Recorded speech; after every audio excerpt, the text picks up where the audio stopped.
আপনি যদি কাউকে ভালোবাসেন, আপনি যদি কাউকে মহব্বত করেন অন্তরের অন্তঃস্থল থেকে, তাহলে আপনি একমাত্র আল্লাহর জন্য ভালোবাসুন, একমাত্র আল্লাহর জন্য মহব্বত করুন।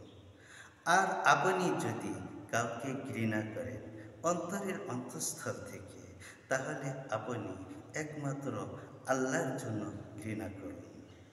আল্লাহকে যারা ভালোবাসে না, আল্লাহর হুকুম যারা মানে না, আপনি তাদেরকে ভালোবাসবেন না, আপনি তাদেরকে মহব্বত করবেন না। আপনি যে পরিমাণ সময় মানুষকে খুশি করার জন্য ব্যয় করেন, আপনি সেই সময়টুকু যদি আল্লাহর খুশির জন্য ব্যয় করিতেন, তাহলে আপনি জীবনে অনেক কিছুই অর্জন করতে পারতেন। আল্লাহর সাথে হলে বাপ, মুছে যাবে সব অভাব। আল্লাহর সাথে নাই রে বাপ, এটাই হলো মূল অভাব।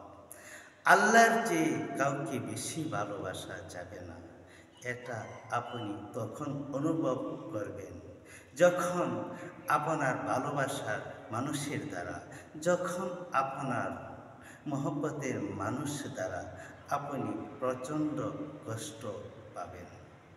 আল্লাহকে ভালোবাসুন, আল্লাহর ভালোবাসা অর্জন করুন। এই ভালোবাসার প্রয়োজন। আমরা যেন আল্লাহ রাব্বুল আলামিনের ভালোবাসা অর্জন করতে পারি, আল্লাহ রাব্বুল আলামিনের নৈকট্য লাভ করতে পারি।